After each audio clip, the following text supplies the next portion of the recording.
This is a great video. You ready for this, Moss? We got this. And rolling. The Grand Blue Twitter has been making these videos. They're showing like what to do about his wall cling, right? Which is if you dodge early, you know, you can punish it. And I'm not telling you the advice is perfect, but they're trying to give solutions for people who are learning. I'm not joking. A top player messaged me like 3 days ago and said, it really sucks when you play someone, they ask you what to do against their character, and you tell them like, oh, well, these are the things that you could do to make it easier for you. And once you try to give them the advice, they just bitch. Well, your character's dumb because of this, or well, your character's stupid. You're like, okay, well, listen, I know my character's good. I'm just trying to give you the counterplay that you're asking for to make your life easier. These are the things that you're dying to and things you could do to make it better for you. Like, is it gonna make you automatically win? No, but like, why are you asking me for help if you're then gonna immediately start yapping? And it's super true. You bring up like Launch Soul. I made like, here's stuff that you can do against Launch Soul. And I try to make videos about like counterplay against the strings and like what's good against them, what's bad against them, etc. I know that Launch Soul was the best character in the game. I played him. I had to say, Launch Soul is the best character in the game. Every sentence I said. Like if I was like, oh, what should I eat for dinner tonight? Someone's like, oh, you're downplaying Soul? That was the level. So I would be like, hey, here's some stuff you can do against Soul. And people were furious that you would even suggest trying to learn how to beat the character. How dare you try to give me answers? I just want to be mad. The person also told me like, listen, my character is very strong, but if they ever have any weaknesses and I ever say like, oh yeah, well, this is something that my character doesn't do that well, so you can exploit it.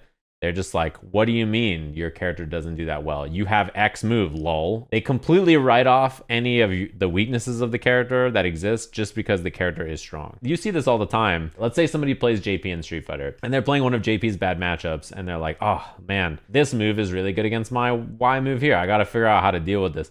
And then someone's like, lol, you play JP and you're complaining? And like, yeah, I mean, I play JP and he's very good, but he loses to this character. Their character is almost as good or as good as mine. These are moves that are good against him in the game. They do exist. And someone's just like, Lamau. They don't want to accept that there are things that they could do better. They just want to complain about the character and why it's so cheap. I fucking hate this character. 6, I think he's such a little dweeb. He's so fucking good. But they basically are trying to give you some help, you know? And if you're new, it might be useful to you, right? The 6XL video was asked.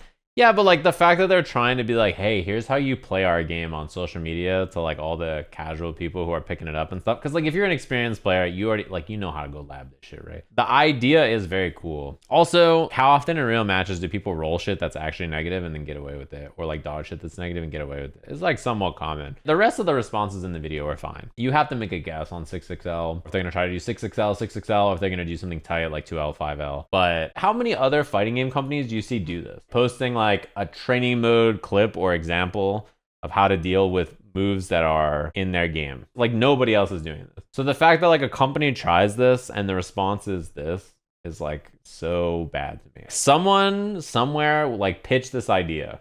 Hey, why don't we do this cool thing? And someone was like, sure. And then they look at the responses and they're like, why would we ever do this again? It really is a shame. I think all the responses are really whack. It makes me appreciate everybody I know who's not whack when I see this. Now that we're all making fun of other people, I'll make fun of you guys.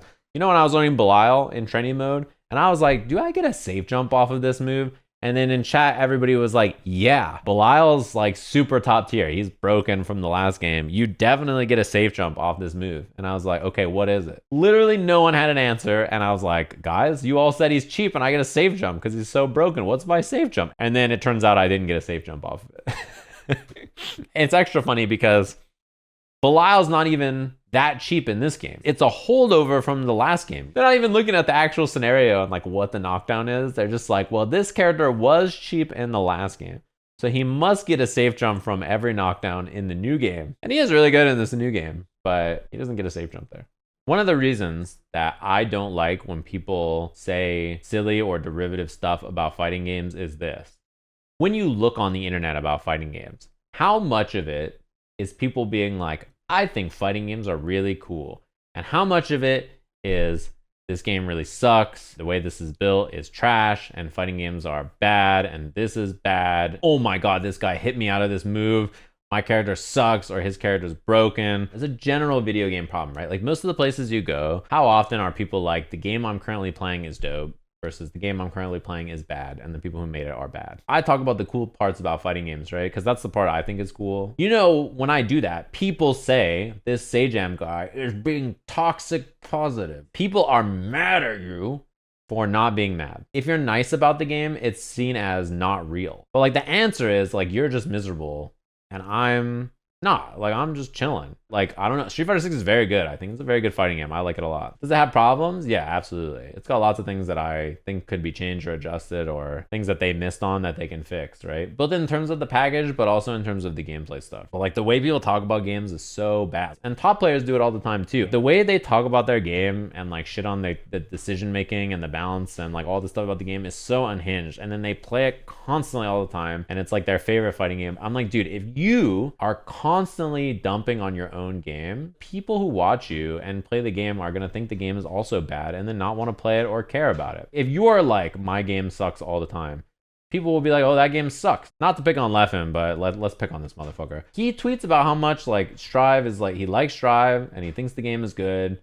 And like the balance patch had a few misses, but overall he really likes the game, right? Have you ever heard him lose a match to Zondo? I've told him multiple times that if someone broke into my house and murdered my family, I would probably not be as mean and say mean things to them as like he says after he loses a game online. The things he says about that guy and about the game, it's unhinged. Like, it's like he says the craziest shit ever. And then when your natural response to things are like that, then people think talking that way and acting that way about the game are normal.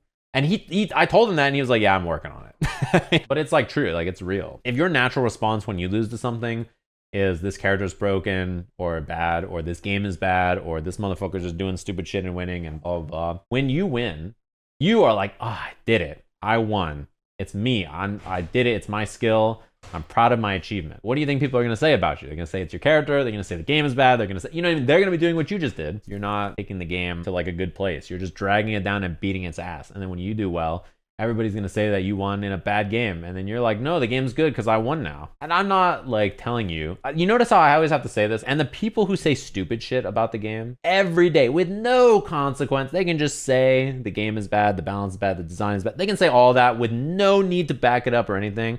But when I want to be nice to the game, I have to say, and listen, guys, I'm not telling you the game design is perfect and everything. There's things that, you know, they missed and blah, blah, the devs make mistakes. It's true. I'm not telling you they're perfect. But there's a lot to be happy about in them, and most people just are not. Engaging at the game in that kind of way is not good for them, and it's not good for the game. And like, if it's truly making you unhappy, you shouldn't play it. Like, I don't know, fighting games they're in a good spot. IMO. There's a lot of good fighting games to play, new and old. Is there a fighting game you absolutely hate? Yeah, there's plenty of fighting games I don't like. I just don't play them or don't talk about them. I go through phases where I'm more or less happy. Right? And when I was doing Road to Master in Street Fighter and playing ranked Street Fighter every day, I was getting grumpy. Like, that shit is like so mind-numbing, I didn't want to look at the game. That's like on me. Like, I just was burning myself out, grinding it over and over. Yeah, it's pretty fun mastering a few characters. It's not fun when you're on character like 17 or 16 and you're like, I've played so many ranked Ryus in the last like 8 days. You're like, yeah, you gotta find a way to make the game entertaining for you. Taking a break was really nice. Anyway, everybody's a mad, grumpy ass bitch on Twitter, and they should shut the fuck up. Listen. Oh my goodness. Hey, you have the chair. He's the streamer now. Level 3, that will save my arm. At Israel. Sajam Dagan, Sajam Dagan, Sajam Dagan. Hey, what are your thoughts on skill-based matchmaking? That poor plant? Yeah. It's a pretty sturdy guy, but I don't think it can handle that. Yeah. It might be at the end of its rope.